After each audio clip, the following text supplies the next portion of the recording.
saw it all started from a tweet you wrote. Yeah. And can you tell us what happened?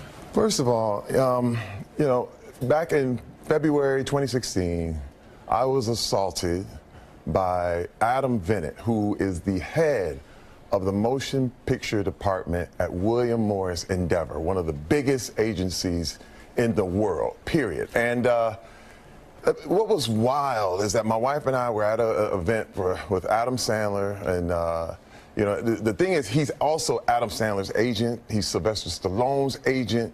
He's Eddie Murphy's agent, and you know, he's connected to, you know, probably everyone I know in the business. And now, this is the thing. I did not know this man. So you did not know him before this? I have never had a conversation with him, ever. Okay, I knew of him, and I knew just because it's an agency thing, but the first time I ever actually had an interaction with him was at this event.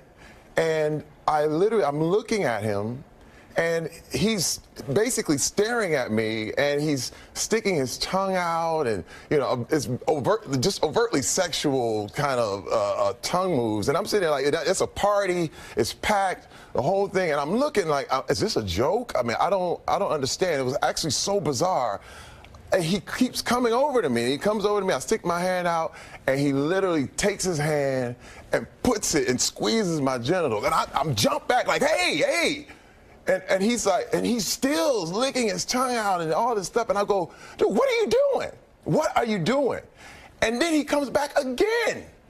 And he just won't stop. And then I really got forceful, pushed him back. He bumps into all the other party goers, the whole thing. And he starts giggling and laughing.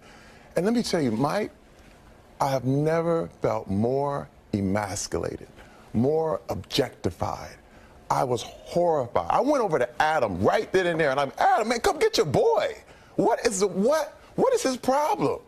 And so, you know what? And Adam was looking. And your wife is with you. My wife is right there. Now let me tell you, he was acting so weird and so strange that I put myself between him and my wife, because with this tongue thing, I couldn't understand. Let me tell you, it's so bizarre. I wake up every morning wondering, did this really happen? It's nuts. And you said it, your wife was there. She saw the entire thing. Yes. You said you went over to Adam immediately. What was his response? He was like, well, I told him, I said, hey, man, he's grabbing my junk. I was like, Adam, what's wrong with your boy? And he looked like he didn't understand, because it was bizarre to both of us. And I just literally, I said, that's now. When I looked at him, it was rage. And when I say rage, I felt like I could punch a hole in his head. Okay, but this is the deal. My wife told me 3 years earlier, she said, Terry, you can never handle any situation like this with violence. You are a target. You can be baited and pulled if you react physically. And let me tell you something, and I've done it before, but this is the deal. When I grabbed her hand and I left that party, we were only there for like a half an hour, and I got in the car, I almost ripped the steering wheel off. And she just kept saying, I'm proud of you. I'm proud of you.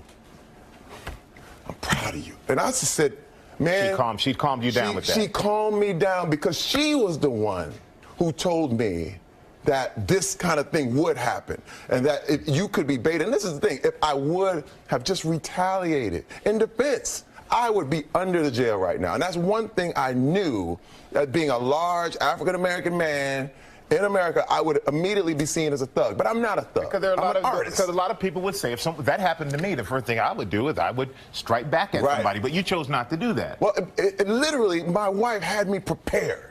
This is so beautiful about it, because she had me prepared. She knew something like this could happen, and man, and when it did, she was just right there for me. She's right there with me, and she saw the whole thing. And then last week, we saw it in the piece, but you filed a police report last week. Yes. So what do you hope comes of this? You know, people need to be held accountable, Mike. You know, this is the deal about Hollywood, and it's an abuse of power. This is abuse. This guy, again, he's one of the most powerful men in Hollywood, and he looked at me at the end as if, you know, who's going to believe you? So you didn't think anybody would believe you if you came forward? Last year, no. Actually, I let it go. Actually, I put it in the back of my head, and I understood why women everywhere had to let it go. But let me tell you, when the Weinstein thing started happening, I got PTSD. I was going, oh my God, this exact thing happened to me. I understand why they won't come forward. And I'm gonna tell you, a lot of times people go, well, why didn't you come forward sooner? But this is the thing, when a person of power breaks that boundary and violates that boundary, you're a prisoner of war. Immediately, you're in a camp because you're trying to figure out when is the right time to come out. When the guard turns their head, when they leave a door open, you're digging tunnels with spoons and you're trying to find a way out, and you get out, and then you finally find freedom, and somebody says, well, it must not be that bad. You should have came out sooner. And you're like, I'm free. I finally got free. And this is the thing that a lot of people just don't understand, and they end up blaming the victim. And I have totally said, I will not be shamed. I will not be shamed. I did nothing wrong. Nothing. And the whole deal is people are like, well, why didn't you do this? Why didn't you do that? You know what? Why don't you ask what he's doing? Why isn't Adam Venit sitting here right now explaining his side? Good question.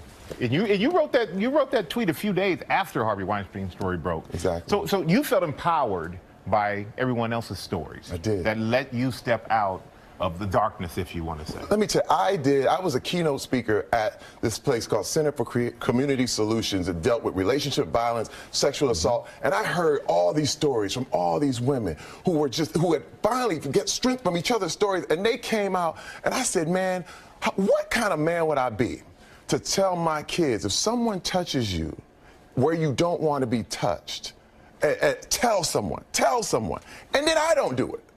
And let me tell you something, it freed me. I knew instantly that I had to tell my story so that other people could be free. And I didn't even name names. I was just in support of these women because they were called liars. They were like, you're just looking for a payday. You're doing this. And I was like, this is not what this is about. Your dream is like a child. What you're trying to do, your dreams, goals, aspirations is just as valuable as your children. And when someone binds up your dream and holds a gun to his head and says it's going to kill it if you don't do this, if you don't stay quiet, if you don't do that, it's a hostage situation. You are dealing with a terrorist. And I have my dream. I've worked so hard for this. What can I say? It's one of those things. I survived the NFL. I got the entertainment. I'm here, and I get assaulted by my own agent. It makes no sense, and it was foul to the core, and it still shocks me. I'll tell you what, I'm glad you came here to share your story. Hopefully this is a big turning point for you and for a lot of other victims out there. We appreciate you, Terry. George? Boy, that was a powerful interview. Wow. So much has been unleashed by this Me Too movement.